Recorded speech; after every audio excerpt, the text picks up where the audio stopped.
So today we're here to talk to you about the 3010 portable trace analyzer. This is a newer replacement for the 311Ts. When you receive it, this is also the optional E834K carrying case that we have right here. We receive the analyzer, it comes with a manual,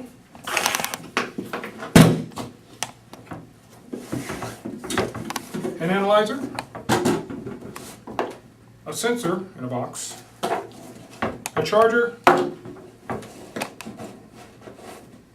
and a calibration kit, which includes these parts.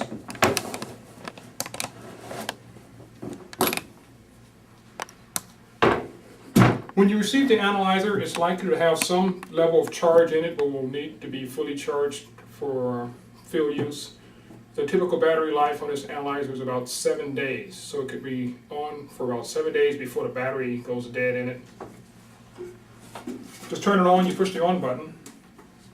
You notice the red light blinks momentarily. This is the low battery indicator. In the event that the batteries are in need of charge, this light will first start to blink slowly.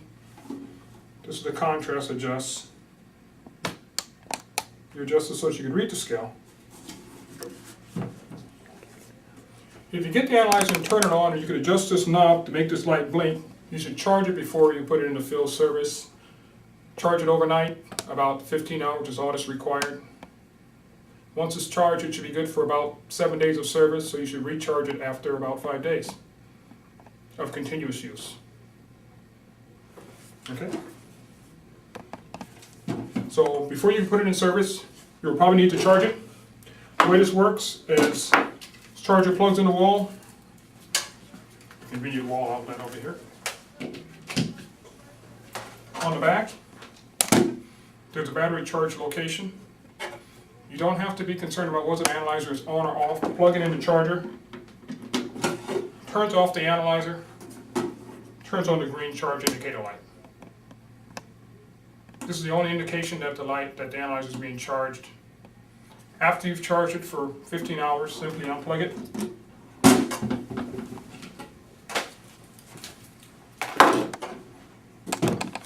And it's ready for service.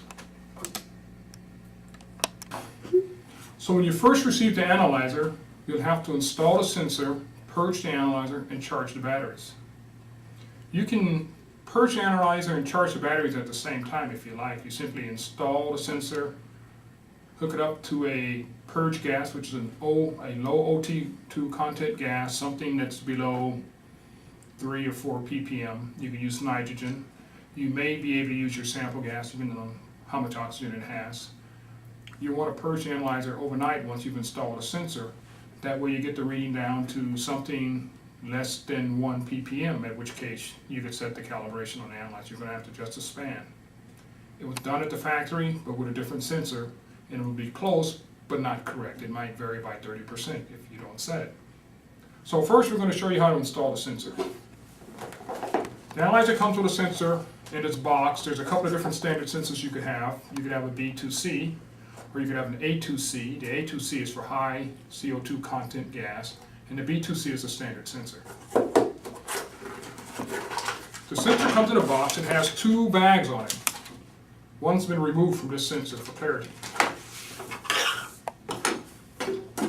And it goes in the bottom of the analyzer. You unscrew this plug. It doesn't just have to have a sensor in it.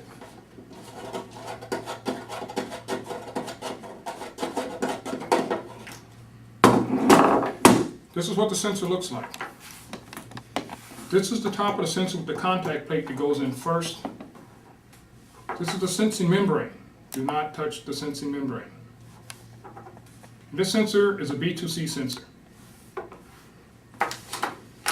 With your new sensor, you should do this when you have purge gas available. As soon as you install the sensor, you want to put it on purge. That way the analyzer will be ready to use in about 24 hours. If you want to use in the 0 to 10 ppm range. If you are looking at higher oxygen levels, something in 1,000 or 100 ppm range, it might be ready for service in as little as 3 or 4 hours on purge gas. Remember, low O2 purge gas, nitrogen with oxygen content less than 2 ppm, or sample gas with oxygen content less than 2 ppm. you want to purge the analyzer down to a level that's sufficient for you to calibrate it.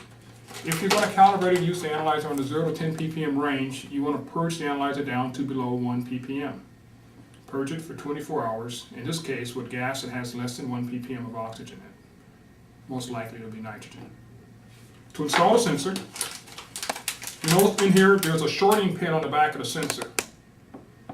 This allows the sensor to consume all the oxygen in the bag while it's in storage. In the event that small amounts of oxygen get into the bag, the sensor will simply consume it, allowing the sensor to come down much more rapidly. So you want to pull the pin, cut the bag, install the sensor, this side in first, carefully not to touch the membrane on the front.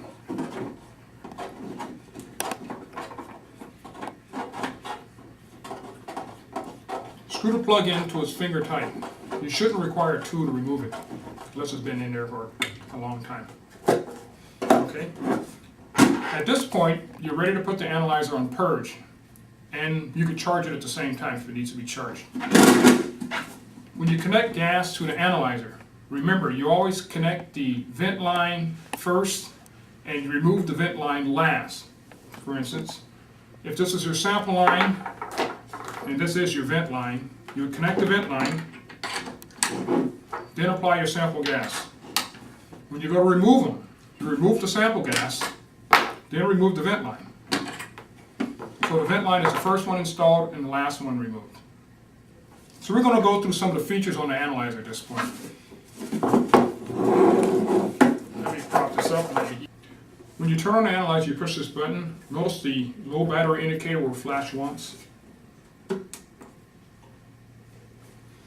And now you can adjust the contrast of best viewing with this control right here. All black, all white.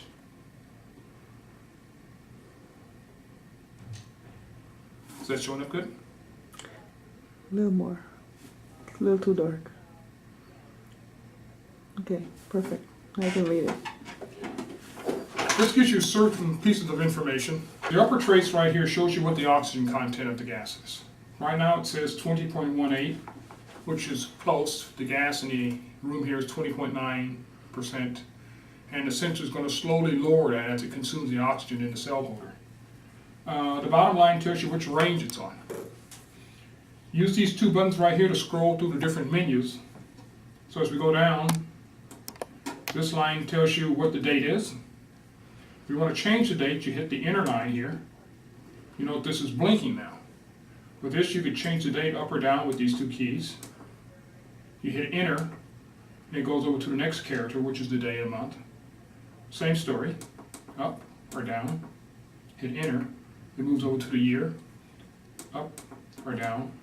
It's changed the same way. You hit enter, and notice you notice this arrow is blinking down here.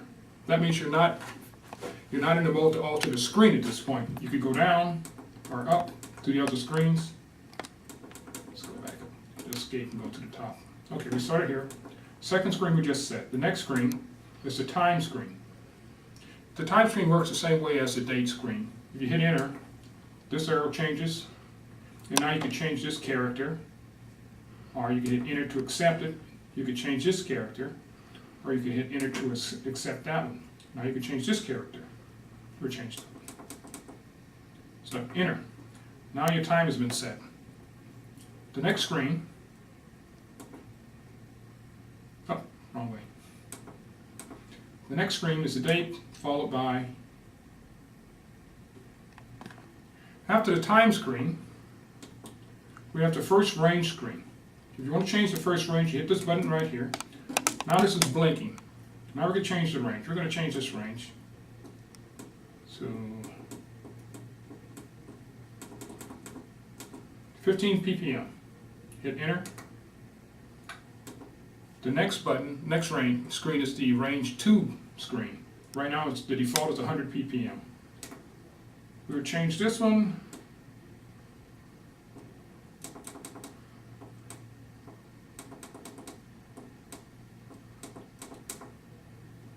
to 75 ppm.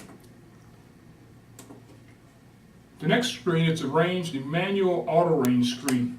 If the analyzer is in manual, the only range you'll ever use are C is the first range. If you put it on auto range, the ranges will switch between the two different ranges you've set. Remember, when you set the range 1, it should always be the lower of the two ranges that you're going to use. Or it can be the only range that you're going to use. Remember, range 2 will only be used if you put this in the auto range mode, and the ranges only affect the output of the analyzer. In the back, we have a 0 to 1 volt output. The 0 to 1 volt output is the only thing that the range will affect. Other than that, particularly on auto, if you hit escape to go back to the default screen, it tells you the oxygen content is 19.76%, you are in range 2. However, if we go back and set this to manual, like so, hit escape, it says the oxygen content is 19.75, you are in range 1, because on manual it only uses range 1. Okay, let's go back down to the next screen. Span screen. The default span in this thing is 80 ppm. Okay, when you want to set the span of the analyzer, first you have to set the analyzer for the span rating of your gas.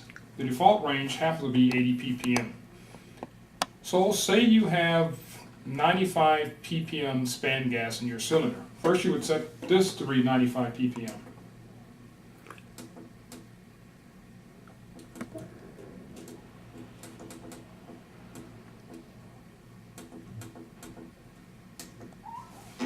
Now, the analyzer is set to set the span to 95 ppm. You'd first purge the analyzer down to less than 2 ppm. Once the analyzer is purged down on your zero gas, you would hook up your span gas and allow the analyzer to stabilize at whatever reading it indicates, in this case using your 95 ppm span gas. After that, you go to the next screen, which says span start. So, once you've already got your span gas flowing and it's stable, you simply hit the start button, this one right here. This will start to blink. You hit it again, it says span here, it says span finish here. One more time. And it sets your gas, your analyzer, to read what the span gas was. In this case, the 95 now indicates 94.98 ppm. The next screen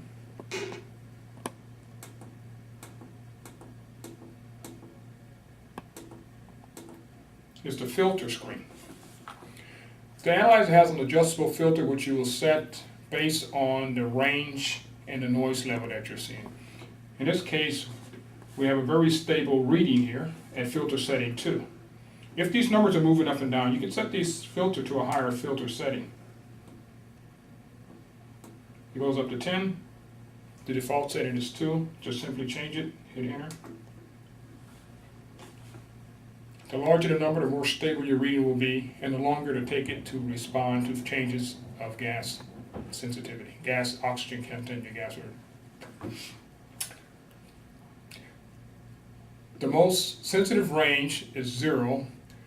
The most filtered range is 10. The higher the filter number, the slower the analyzer will respond to changes in oxygen content, and the more stable the readings will be. So for most applications, 2 is a good setting, or 4 is a good setting.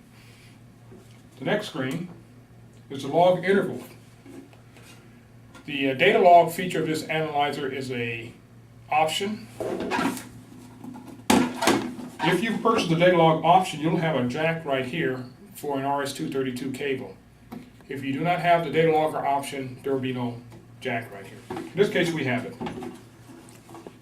If you want to log data with the analyzer, you simply have to tell it how often to sample the data. That's what this screen is for. You hit enter, this starts blinking. The minimum is 1 second. The largest interval is 99 minutes and 99 seconds. We'll just say set this to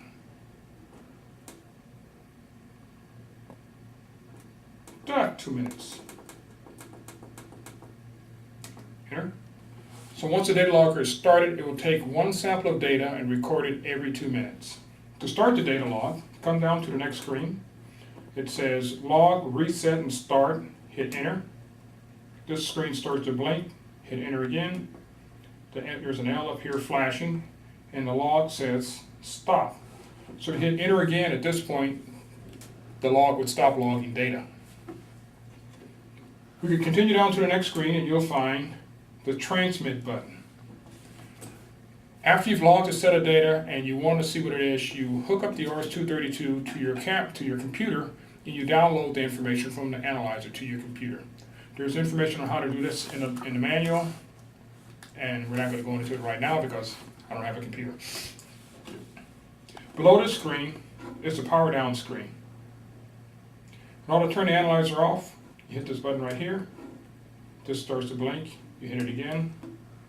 In a few moments, the analyzer turns off. Now, if you're logging data when you turn the analyzer off, it saves the data. It doesn't lose the data, it's still there. When you turn it back on, you can download it to your computer. That's it.